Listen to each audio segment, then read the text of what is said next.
Hello दोस्तों, am I actually the strongest episode 4 में आप सबका स्वागत है। एपिसोड के शुरू में हमें दिखाया जाता है शार्लेट को।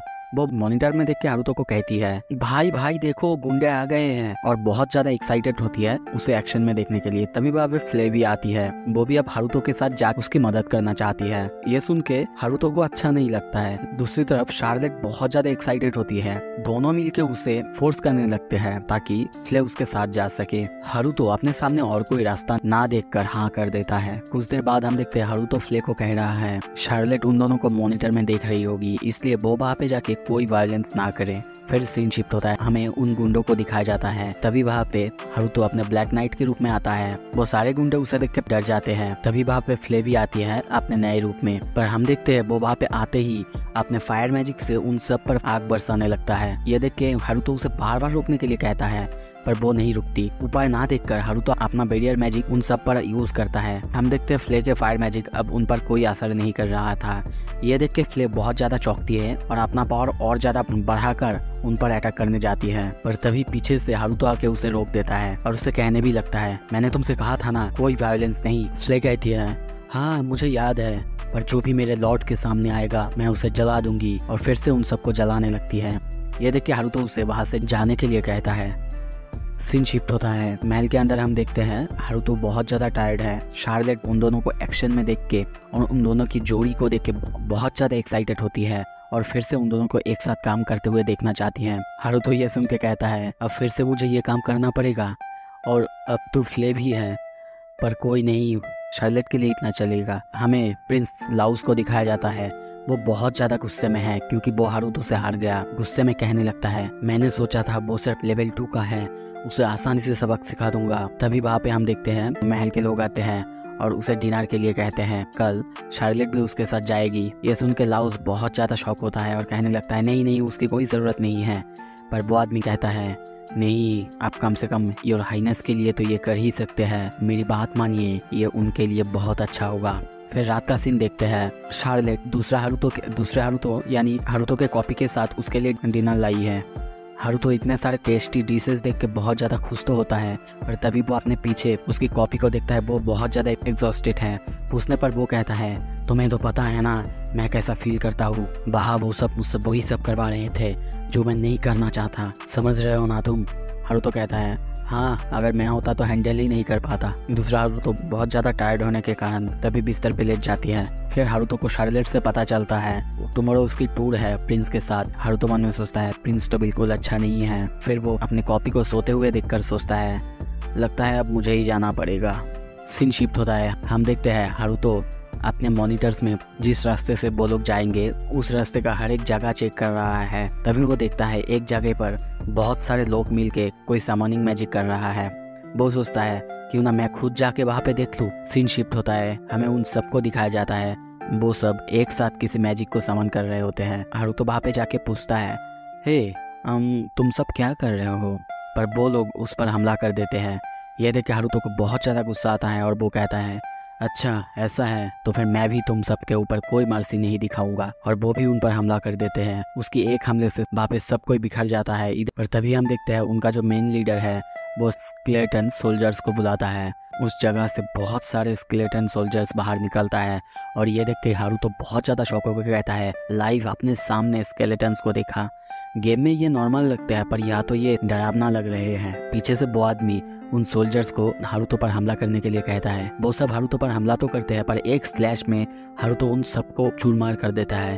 पर तभी हम देखते हैं वो सब फिर से उठ खड़ा होता है। हारुतो को पहले तो समझ नहीं आता पर बाद में वो कहता है, हाँ अब समझा।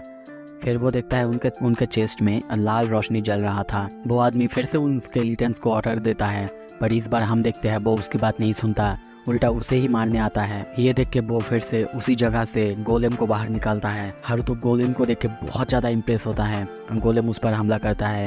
वो हारुतो अपना बैरियर मैजिक का यूज़ करता है पर ये बेकार बढ़ जाता है और हम देखते हैं वो बहुत दूर जाके एक पेड़ से टकरा जाता है और कहने लगता है, मुझे हल्के में नहीं लेना चाहिए था। पर तभी वो उसके छाती में देखता है गोलेम उस पर फिर से हमला करता है। वो डॉज करके ऊपर उठ के उस गोलेम की जेम्स में एक मैजिक पत्थर मारता है, जिससे वो गोलेम भी उसके वश में आ जाता है। वो आदमी फिर से गोलेम को ऑर्डर देने लगता है, पर इस बार हम देखते हैं गोलेम आके उल्टा उन सबको ही मारने लगता है। सीन शिफ्ट होता है, हम उन सबको बंधा हुआ देखते हैं। हारुतो लीडर के पास जाके पूछता है तुम्हारा नाम क्या है, यहाँ पे तुम क्या करने आए हो।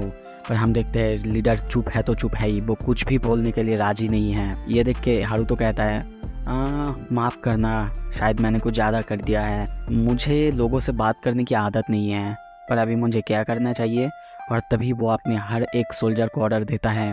वो सारे स्केलेटन बहुत बड़े से गड्ढे में सब आदमी को लेकर जाते हैं और उनको जिंदा बरी करने लगते हैं। ये सब देखकर वो आदमी अब और खुद को रोक नहीं पाता और कहने लगता है हम सबको रानी ने भेजा है, और रानी को डर है कि शार्लेट जब बड़ी होगी तो उनसे ज़्यादा पावरफुल हो जाएगी, इसीलिए हमें उसको मारने के लिए भेजा गया है। इससे पहले भी हमने इम्पीरियल सोल्जर्स को देके 2 बार ट्राई किया था, पर 2 बार ही वो लोग हम सबको फेल कर दिए थे, इसीलिए रानी ने इस बार हमें ही भेजा। शार्लेट की लाइफ के ऊपर बात है।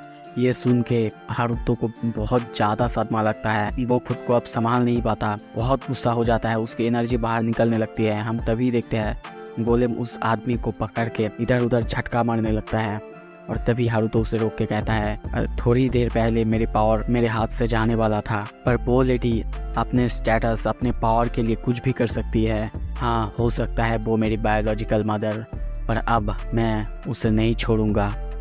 पर हाँ, अब उनसे कैसे निपटूं। सीन शिफ्ट होता है, हम देखते हैं हारुतो, शार्लेट, प्रिंस और प्रिंसेस सब राजमहल के लिए निकल चुके हैं। रास्ते में शार्लेट प्रिंस को सैड देख के कहती है ऐसे दुखी मत हो, मेरे भैया से तुम कभी नहीं जीत सकते। ये सुन के प्रिंस को और ज्यादा गुस्सा आने लगता है, और ऐसे ही बात करते करते शार्लेट कहती है हम दोनों तो एक साथ नहाते हैं। ये सुन के प्रिंस और प्रिंसेस दोनों बहुत ज्यादा शर्मा जाते हैं, और दोनों शार्लेट को बार बार समझा रहे होते हैं कि ऐसा नहीं करना चाहिए, एक लड़का एक लड़की एक साथ कभी ऐसा नहीं। पर तभी हम देखते हैं वो लोग एक जगह आके रुक जाते हैं। शार्लेट प्रिंस और प्रिंसेस के साथ खेत में टहलने लगती है। दूसरी तरफ हम देखते हैं हारुतो गोल्ड के पास आके उससे बात करने लगता है। कुछ देर बाद वो गोल्ड से पूछता है अच्छा, कभी अगर ऐसा हुआ कि राजमहल से रानी शार्लेट के जान के पीछे पड़ जाए तो। ये सुन के पहले तो गोल्ड बहुत ज़्यादा चौंकता है। हारुतो बात को टालने की कोशिश करता है, पर तभी गोल्ड कहता है नहीं, कोई बात नहीं, तुम सही हो। वैसे कल रात को ब्लैक नाइट की तरफ से और एक चिट्ठी आया था, और उसमें उसने लिखा भी था उसने रानी के सोल्जर्स को हराया था, वो लोग उन पर हमला करने वाले थे। गोल्ड फिर कहता है वो मुझे अपना एनिमी मानती है, पर मुझे ये नहीं पता था कि वो शार्लेट के पीछे है। ये सुन के हारुतो को बहुत ज़्यादा गुस्सा आता है, और वो गुस्से में कहता है काश ऐसा कभी होता, वो गायब हो जाता। ये सुन के गोल्ड उसके सर पे हाथ रख के कहता है बोलने से पहले थोड़ा सा सोच लेना, क्या आशा कर रहे हो तुम। अगर वो ना होती, ये देश ये राज्य कभी ऐसा होता ही नहीं, यहाँ पे हर जगह विनाश होता।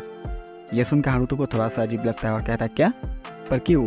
कुछ साल पहले राजा के पास पावर नहीं था, तब उसने अकेले ही सब कुछ संभाला था, और तुम्हारे जन्म के 2 साल पहले यहाँ पे एक बहुत खतरनाक डिमन राजा ने हमला किया था, फिर भी वो अकेले ही उन सबको हराया था और इस पूरी देश का हीरो बन गया था, और उसे फ्लैश प्रिंसेस के नाम से बुलाया जाता था। और फिर एक दिन उसने राजा से शादी कर ली और भी ज़्यादा पॉपुलैरिटी हासिल कर ली, और अब वो अपना यही पॉपुलैरिटी और अपना दबदबा कायम रखना चाहती है। ये सब कुछ सुनने के बाद हारुतो मन में सोचता है मुझे कभी उनसे कुछ लेना देना था नहीं, इसीलिए कभी उन पर रिसर्च नहीं किया, पर अब लगता है मैं गलत था। दूसरी तरफ हारुतो गोल्ड से कहता है पापा क्यों ना आप राजा बन जाए। पर ये सुन के गोल्ड कहता है मुझे इतनी पॉलिटिक्स की समझ नहीं है, और इसमें अभी बहुत देर है।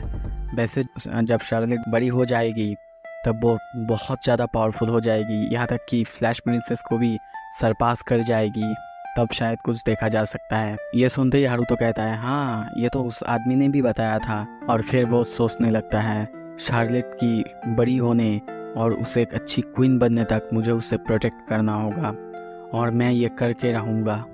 दूसरी तरफ हम शार्लेट को देखते हैं, वो उन दोनों के साथ खेत में खेल रही होती है। सीन शिफ्ट होता है, फ्ले हारुतो से कह रहा है लॉर्ड हारुतो आप कहे तो मैं रानी का सर यहाँ पे लेके आऊँ। पर हारुतो कहता है नहीं, ये मेरा और उनके बीच का मामला है, जब टाइम आएगा तब ज़रूर ऐसा होगा। सो इसी के साथ दोस्तों ये एपिसोड ख़त्म होता है। आपको अच्छा लगा तो वीडियो को लाइक कीजिए, चैनल को सब्सक्राइब कीजिए। Thank you so much.